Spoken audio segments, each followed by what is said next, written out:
할렐루야. 여기는 대구에 있는 김혜수길 성령교회 김혜수길 목사입니다. 오늘 은혜 받을 말씀 제목은 내가 한 법을 깨달았다. 로마서 7장 22절 말씀 가지고 은혜 받기를 소원합니다. 말씀은 로마서 7장 18절에서 19절에서 8장 2절까지입니다. 19절부터 내가 원한 바는 선언하지 않고 도리어 원치 않는 바 악을 행하는도다. 만일 내가 원치 아니하는 그것을 행하면 이를 행하는 자가 내가 아니요 내 속에 있는 죄니라. 그러므로 한 법을 깨달았노니 곧 선은 행하지 원하긴 나에게 악이 함께 있도다. 내 속 사람으로는 하나의 법을 즐거이 하되 내 지체 속에 다른 법이 내 법과 싸워 내 지체 속에 제 법 아래로 나를 사로잡아 오는 것보다다. 오호라 나는 공고한 사람이다. 이 사망의 몸에서 누가 나를 건지리라. 우리 주 예수 그리스도로 말미암아 하나님께 감사하리로다. 그런즉 내 자신의 마음은 하나님의 법을 육신으로는 제 법을 섬긴도라.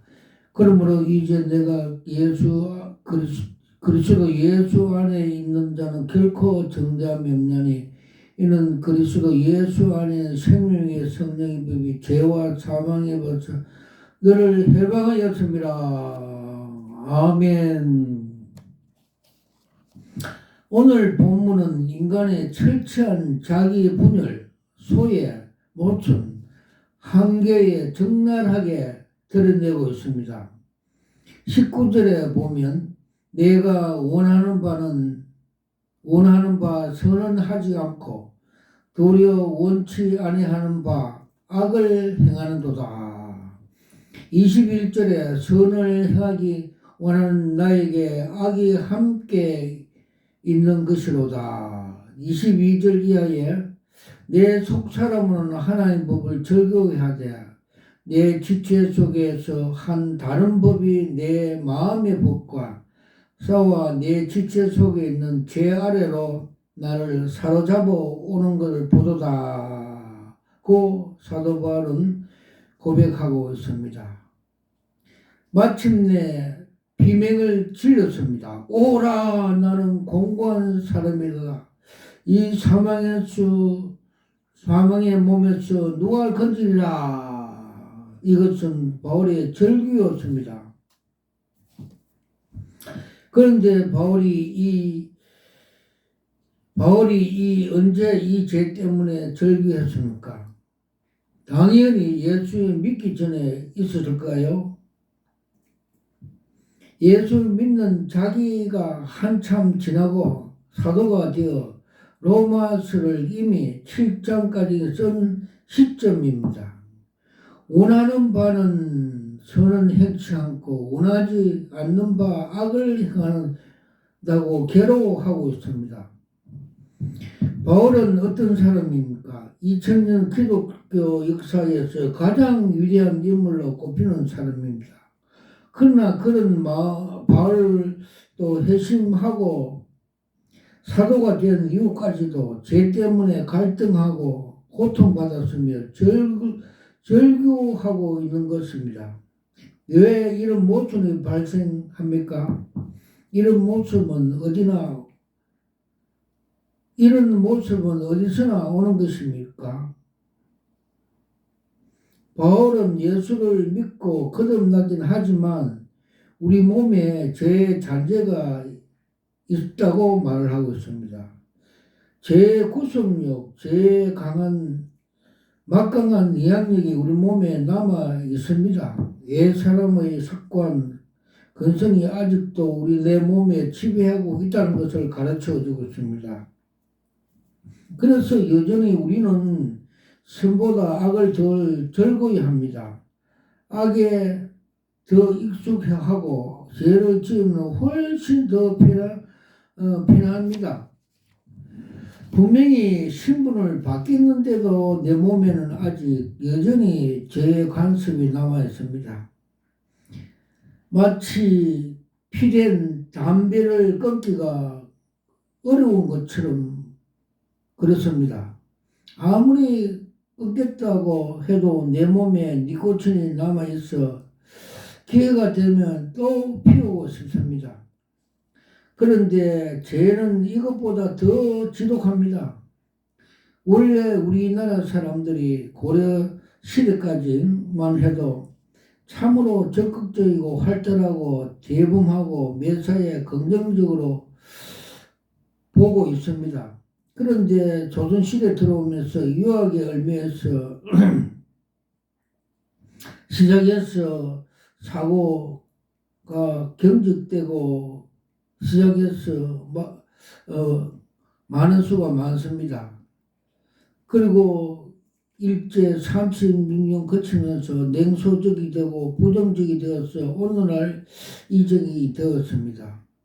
유대인도 바벨론 포로 시대 때로 많은 것을 잃었습니다. 포로 이후에 400년 뒤에 예수님께서 자기들이 원래 언어의 히브리를 쓰지 않고 바벨론 방어 아람어를 썼습니다. 엘리 라박 사단의 이 말은 아람어입니다. 죄는 이보다 더 무섭습니다. 그 뿌리가 얼마나 깊은지 모릅니다. 죄 속에서 소속에서 하나님의 자녀의 소속으로 달라진 것이지 옛 우리의 모습은 새로운 져야 할 것인데 그렇지 못하고 잠재가 많이 남아 있습니다. 구원파 박옥수 집단에서 사람이 중생하면 더 이상 죄를 안 짓는다고 합니다. 그런데 그 집단에 넘어가면 바로 교리 때문에 예수를 믿는다고 죄 안 짓는 사람이 없기 때문입니다. 예수를 믿는다고 당장 천사가 되는 것이 아닙니다. 여전히 죄를 범합니다. 그런데 박옥수 집단에서는 중생하면 더 이상 죄를 짓지 않고 죄를 짓는다는 것은 아직도 구원 얻지 못했다고 합니다. 그러니 거기에서 안 넘어갈 사람이 있겠습니까? 그러나 그건 잘못된 것입니다. 예수를 당장 예수 믿는다고 당장 다 해결되는 게 아닙니다. 그런데 예수 믿거나 안 믿거나 다를 바가 없다고 굳이 믿어야 할 필요가 없는 것이 아닙니다. 그래서 사도바울은 오호라나라 공고한 사람보다 절규하는 것입니다. 우리도 같은 절규를 하고 있습니다. 우리도 예수에 믿기 전에나 후에 달라진 게 없습니다. 우리는 죄를 여전히 갖고 있습니다. 그런데 25절에 보면 우리 주 예수 그리스도 말미암아 하나님께 감사한다고 고백하고 있습니다. 방금 절규하던 바울은 뜬금없이 갑자기 분위기를 바꾸고 하나님께 감사한다고 고백하고 있습니다. 25절 이하 보면 여전히 달라진 것은 없습니다. 그런데 감사한다고 합니다. 8장 1절 2절에 소개하고 있습니다. 그러므로 이제 그리스도 예수 안에 있는 자는 결코 정죄함이 없나니 이는 그리스도 예수 안에 생명의 성령법이 죄와 사망에서 너를 해방하였습니다. 여기서 우리 아멘 해야 합니다. 아멘 합니다. 예수를 믿은 후에도 위대한 사도된 후에도 죄 때문에 절망하던 바울이 갑자기 여기서 무릎을 치고 감사하는 것은 바로 이 놀라운 사실을 깨달았기 때문입니다. 아멘. 이제 그리스도 예수 안에 있는 자는 결코 정죄가 없다는 것입니다. 결코라는 것은 절대로 말입니다. 왜 그렇습니까? 생명의 성령의 법, 생명의 법이 죄와 사망의 법에서 우리를 해방하였기 때문입니다. 이 말 뜻은 이렇습니다. 지금도 여전히 우리가 죄를 지으며 살지만은 이제는 나는 이런 삶의 죄 규정할 법이 없어졌다는 것입니다. 법이 없어서 처벌하지 못하는 경우가 있지 않겠습니까? 죄와 사망의 법이 있어야 우리의 행위가 죄로 규정되어 사망으로 처벌될 텐데 그리스도 법이 우리를 해방시켰다는 겁니다. 아멘. 우리는 더 이상 죄와 사망의 법에 구속되지 않습니다. 주님이 이미 죄와 사망의 법을 처분하였기 때문입니다. 그래서 우리는 생명과 성령의 법으로 보호를 받습니다. 죄와 사망의 법은 이제 우리와 상관없어졌습니다. 이제 그리스도 예수 안에 있는 자는 결코 정죄함이 없다는 말씀이 바로 이런 의미입니다. 우리를 단죄하고 처벌하고 심판할 법이 없어졌습니다. 우리는 어떤 경우에도 버리지 않습니다. 죄를 지었다고 우리의 신분이 취소되거나 무효화되지 않습니다. 피해침 아래 있는 살인자도 벼락을 맞지 않지만 피해침 없는 곳에 있어도 성자도 벼락을 맞습니다. 내가 십자가 아래 있기 때문에 벼락을 맞지 않습니다. 유대인들에 있어서 죽음의 그림자가 지난 것이 아닙니다. 그 문설주에 어린 양 피가 칠해져서 있기에 그 문설주에 어린 양 피가 칠해졌기 때문에 그 집을 넘어가는 것입니다. 만약 유대인이 어린 양 피를 칠하지 않는다면 그는 죽을 겁니다. 만일 애굽 사람이 어린 양 피를 칠했다면 그 사람도 살 수 있을 것입니다. 그 사람이 누군가는 문제가 되지 않습니다. 어린 양 피가 칠해졌느냐 없느냐가 문제입니다. 십자가가 중요합니다. 주님의 보혈이 중요합니다. 여전히 죄는 있지만 예수 그리스도 안에 있으면 하나님의 그 죄값을 절대로 묻지 않습니다. 주님이 이미 십자가에서 보혈로 죄값을 치렀기 때문입니다.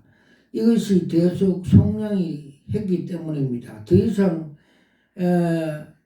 이상 내게는 하나님이 죄값을 묻지 않습니다.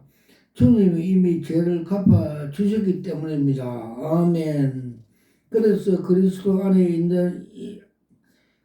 예수 그리스도 안에 있지 않는 사람은 제 마음대로 아무리 법없이 사는 사람이라도 착한 사람이라도 죄인일 뿐입니다. 또한 그리스도 예수 안에 있는 사람은 죄를 지었다 해도 나쁜 고약한 하나님의 자녀입니다. 하나님의 대속은 완전하고 절대적이기에 그 누구도 그 무엇도 그를 훼손할 수가 없습니다. 그 무엇도 주님이 우리에게 베푸신 구원을 무너뜨릴 수가 없습니다. 물론 여기에 반론이 제기될 수가 있습니다. 성경에 보면 잘 믿다가 타락해서 구원을 받지 못한 사람이 있습니다. 이스라엘 초대 왕 사울, 가룟 유다 같은 사람들입니다. 잘 믿었으니 왕이 되었고 제자가 되었지만 결국 두 사람은 자살로 마감합니다. 이 문제에 관한 흔한 해석이 이렇습니다. 그들은 정성에 가까워졌다는 것입니다. 믿는 척 했을 뿐인 것입니다. 여러분은 어떻게 생각합니까? 그러나 그들의 믿음이 거짓이었다고 증거는 성경에 어디로 없습니다. 나름대로 그들은 최선을 다했던 사람입니다. 그러다가 결국 참패하였습니다. 그들은 믿다가 실패한 것이 아니라 처음부터 구원을 받지 못한 사람으로 봐야 합니다.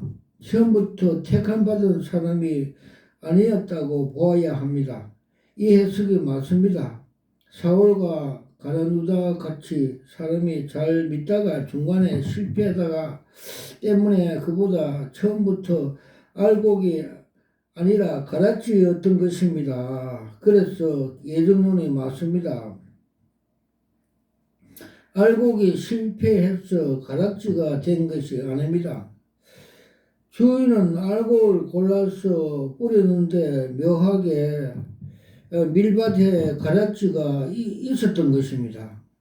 깐부기를 뿌리지 않았는데 보리밭에 깐부기가 있었던 것입니다. 좋은 벽씨만 뿌렸는데 논에는 피가 생긴 것입니다. 농부는 옥토에 씨를 뿌리는데 그 씨가 가시밭에, 들작밭에, 길가에 떨어진 것입니다. 처음에는 옥토뿐만 아니라 가시밭에, 들작밭에 그 씨가 움이 터지지만 그러나 선택받은 옥토가 아니며 열매를 맺지 못합니다. 처음에는 다 움이 터집니다. 그러나 뿌리가 내리지 못합니다. 가룟 유다나 사울은 처음부터 알곡이 아니었기 때문에 알곡 가운데 섞였던 가락지입니다. 처음부터 옥토가 아니었기 때문에 씨가 떨어진 밭이나 돌짝밭이었습니다. 이렇게 구원받지 못한 사람인데 제가 가운데 들고 이스라엘의 초대 왕이 될 수가 있을까요? 그럴 수도 있습니다. 싹도 나고 움도 터지고 결국에는 열매까지 못 가고 죽고만 마는 것입니다. 씨 뿌린 비유가 나오는 마태복음 13장에는 고물 비유도 나옵니다. 어부가 그물을 치는 것은 고기를 잡기 위해서인데 막상 그물을 올려보면 물고기 외에 다른 것도 있습니다. 그래서 어부가 물고기만 그릇에 담고 나머지는 버렸습니다. 물고기가 타락해서 불가사리가 되는 게 아니라 처음부터 불가사리였습니다. 그런데도 그 안에 들어 있습니다. 그러나 끝까지 가지 못합니다. 결국 어부가 다 골라냅니다. 불가사리는 폐기 처분하는 것입니다. 가룟 유다나 구약의 사울왕은 그런 케이스로 해당됩니다. 우리의 구원은 하나님의 카리스마, 하나님의 선물이요 작품입니다. 하나님은 실패를 모르는 분입니다. 결코 구원받는 사람은 구원을 관리하지 못해서 실패하는 경우에 사람들이 가룟 유다나 사울 왕이 아닙니다. 그들은 처음부터 구원을 받지 못할 사람들이었습니다. 그리스도 예수 안에 있는 자는 결코 정잠이 없다. 한번 구원은 영원하다 말씀을 깨달으십시오. 이 말씀으로 하나님께 찬양하며 하나님을 영광롭게 하십니다. 아멘, 할렐루야. 그래서 장로교는 예정론이 맞다고 주장하는 게 맞습니다. 저는 목사 안수 받을 때 하나님께서 흰돌 요한계시록 2장 17절에 나는 흰돌 은사를 받았습니다. 받을 때 제가 무릎 꿇고 두 손으로 받으면서 이것은 여러 수억자입니다 하면서 계시 은사를 받았습니다. 내 영이 보여주셨습니다. 그리고 또 에스겔서 3장과 33장에 파수꾼 사역을 주셨습니다. 너는 나팔을 불지 않으면 네 손에 핏값을 찾겠다 말씀대로 그래서 계시 사역을 하고 있습니다. 그래서 하나님께서 많은 계시를 보여주셨는데 오늘 몇 가지만 소개하겠습니다. 하나님께서 주님께서 한국 대형교회 부패상을 많이 보여주셨습니다. 여의도에 있는 그 큰 대형 교회는 주식회사로 보여주셨고, 그 주식회사 정문 앞에 정원에 나무들과 꽃들이 비닐로 덮여서 죽어가고 있고, 거루투기는 살아있는 걸 보여줬습니다. 또 명일동에 세속 세습하는 그 교회 정체성을 보여줬습니다. 그 교회는 큰 저수지에 물이 고갈되어 가고 있고, 간판이 있는데 간판 이름이 삭제되어 있고, 즉 요한계시록에 나오는 사태기와 같이 살았다 하는 이름을 가졌으나 죽었다고 보여주셨고, 또 북한 김씨 족벌 국가같이 상징적으로 보여줬습니다. 그리고 서초동에 있는 바벨탑 교회 정체성을 보여줬습니다. 거기에는 그 화려한 건물과 웅장한 건물로 우상화한다고 가르쳐 주셨고, 그 믿음이 우리 믿음이 주님으로 돼야 구원을 받는데, 이 건물로 인하여 믿음이 가로채는 행위를 하고 있다고 보여줬고, 그 속에 뱀들이 오글거림을 보여주셨습니다. 그리고 대구에 있는 그 하원에 있는 두 개의 정체성을 보여줬습니다. 한 개는 그 담임 목사가 위에 푸른 잠바를 입고 공장 조업으로 열중한 걸 보여줬습니다. 그 목사는 자신은 교회 학장만 열심히 하고 양육훈련, 생명구원, 거듭나게 그 사연하지 않다고 보여졌습니다. 그들의 배는 신이요, 그들의 말씀은 멸망이요.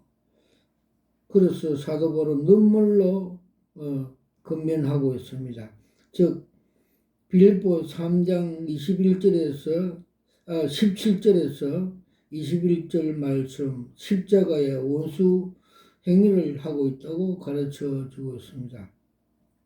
또 그게 그 옆에 있는 교회는 돈과 명예를 좋아하고 검찰청 검사같이 교만하게 바레신같이 그런 목표를 하면서 성령의 역사, 성령의 은사, 성령을 거부함으로 인해서 사탄인데 밥이 되어서 우울증과 공황증으로 정신병원에 다닌다고 하여 주셨고, 또 그가 그 고난이 유혹해서 하나님께 쓰임받게 하신다고 가르쳐 주고 있습니다. 또 요새 유튜브에 엉터리 요한계시록을 가르치는 정종수 목사에 대해서 작년 그 종교 개혁날 아침에 보여주십니다. 그림 한 장으로 보여줬습니다. 그는 생명수 은혜의 강이 한강같이 넘쳐 흘러감에도 불구하고 그것을 부인하고 자기 건물에 올라가서 인간의 지식, 견고한 지식, 짜집게 복음 하나의 말씀을 전한다고 보여주십니다. 그는 우울증 환자같이 위에는 콤비를 입고 밑에는 헛술한 바지 입고 인간의 견고한 저는 공부는 많이 한 것 같은데 인간의 생각으로 성령의 조명 없이 성령의 지시, 인도 없으면 자동적으로 이단이 될 수밖에 없습니다. 그렇게 말씀을 전한다고 계획할 필요가 있다고 보여줬습니다. 그리고 요새 떠들고 있는 그 정광훈 목사에 대해서 정체성을 보여줬습니다. 그는 전 더불어당 이해창으로 상징적으로 정치인, 선지자 노릇한다고 그에 보여줬습니다. 또 그는 이데올로기와 또 자기 실현의 기득권 정치적인 쟁취를 위해서 많은 사람을 선동 미혹하여 다른 복음, 가짜 복음을 가지고 십자가 복음 위에 올려놓고 우상 숭배한다고 가르쳐 주고 있습니다. 그를 따르는 많은 사람들이 지금 절벽 끝에 있는 것을 보여주셨습니다. 즉, 다른 복음, 가짜 복음, 다른 복음을 먹이면 그 사람들이 결국엔 생명을 잃고 지옥에 떨어질 수 있다고 위험하다고 보여주셨습니다. 그래서 예수님은 내가 길이요 진리요 생명이 나를 말미암지 않고서는 아버지 앞에 갈 자가 없다고 말씀같이 우리는 오직 예수 그리스도를 믿음으로 천국 가게 되는데 그는 다른 부분을 먹이고 있다고 위험성이 많다고 보여줬습니다. 그래서 또 조용기 목사님이 소천하는 날 주님께서 그 정체성을 그림 한 장으로 보여주셨습니다.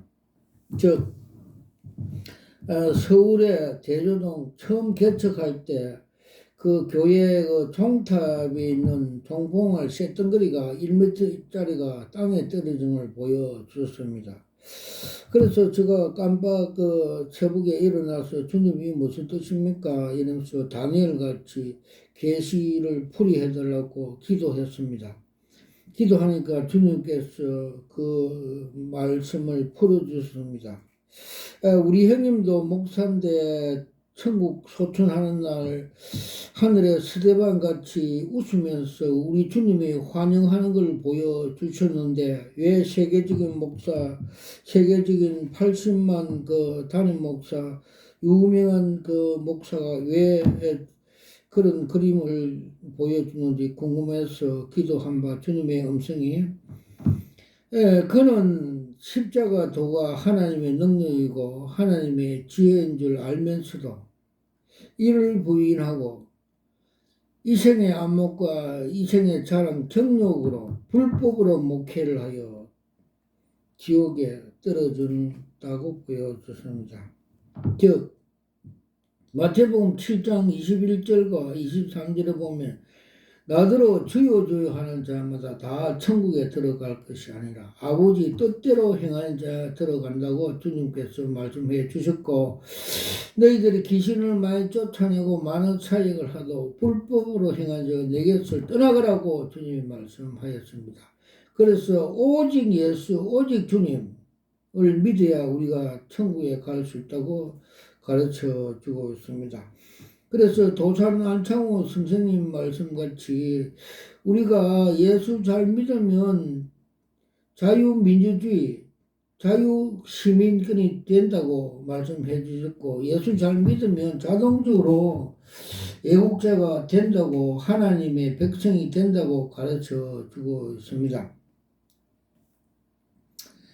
그리고 요사이 그 매스컴에 보면 그 유튜브 보면 명당을 잘 써야 후손들이 복을 받는다 하는데 주님께서 그 계시를 보여주셨습니다. 이것은 마귀 귀신에 따라가는 것이다. 그래서 주님께서 요한계시록 20장 13절에 보면 바다에서 죽은 자들과 어디서 죽은 자들은 마지막에 다 주님이 살려서 주님 심판 앞에 선다고 가르쳐 주고 있습니다. 그래서